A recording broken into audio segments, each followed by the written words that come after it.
কোরবানির দিন হাঁস মুরগি জবাই করা জায়েজ আছে কিনা? ঋণগ্রস্ত ব্যক্তির জন্য কোরবানি দেওয়া উত্তম নাকি ঋণ দেওয়া উত্তম? বিয়ের অলিমার গোশত সংগ্রহের জন্য কোরবানি করা জায়েজ আছে কিনা? কোরবানিকারীকে কি চুল, নখ ইত্যাদি কাটা থেকে বিরত থাকতে হবে? কোরবানিকারী ব্যক্তি এই 10 দিন দায় সেভ করতে পারবে কিনা? কোন কোন পশু দিয়ে কোরবানি করা যাবে? কয়দিন পর্যন্ত কোরবানি করা যায়? কোরবানির গোশত কিভাবে বন্টন করবেন? কয় ভাগ করবেন? এর ভাগে কোরবানি দেওয়া যাবে কিনা? ত্রুটিযুক্ত পশু দিয়া কোরবানি দিলে কি কোরবানি হবে? কোরবানি আর আকিকা এ দুটো একসাথে দেওয়া যাবে কিনা? কয়েকজন মিলে এক ভাগ কোরবানি দিতে পারবে কিনা? পশুর জান যাওয়ার আগে কি চামড়া ছিলা জায়েজ আছে? লোন করে কোরবানি করা যাবে কিনা? মৃত ব্যক্তির নামে কোরবানির বিধান কি? জবাইয়ের সময় বিসমিল্লাহ বলতে যদি কেউ ভুলে যায় তাহলে কি করবে? কোরবানির ভাগীদারদের নাম জপা কোরবানির পরে এটা জরুরি কিনা? পশুর বয়স কত হতে হবে? কত বছর বয়স হলে আপনি সেই পশু দিয়ে কি করতে পারবেন? কোরবানি দিতে পারবেন। মৃত ব্যক্তির নামে কোরবানির বিধান কি?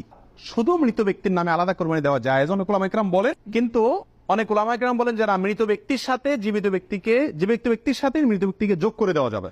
আপনি একটা ছাগল দিলেন, বলে যেটা আল্লাহ আমার এবং আমার মৃত বাবার পক্ষ থেকে, এভাবে করা যাবে। আর নবী আলাইহিস সালাম একটি ছাগল তার পুরো উম্মতের পক্ষ থেকে দিয়েছেন, জীবিত মৃত সবাই মোটামুটি এর ভিতরে শামিল।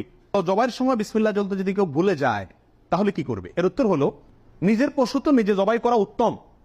যারা প্রফেশনাল জবাই করেন মৌলভী সাহেবরা, তারা তো ভুলের কথা নয়, কারণ তাদের অভ্যাসই আছে। নিজেটা নিজে করতে গেলে ডরে ভয়ে ভুলেও যেতে পারে। যদি কেউ ভুলে যান, ভয়ের কোনো কারণ নাই।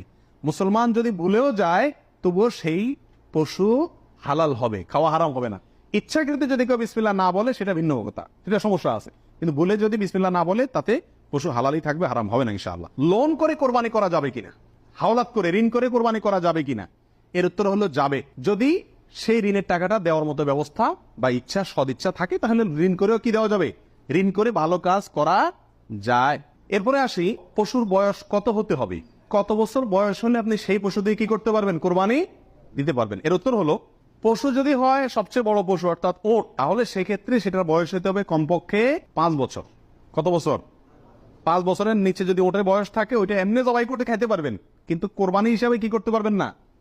জবাই করলে ওটা কোরবানি আদায় হবে না। গরু যদি হয় তাহলে সেক্ষেত্রে তার বয়স হইতে হবে কমপক্ষে 2 বছর।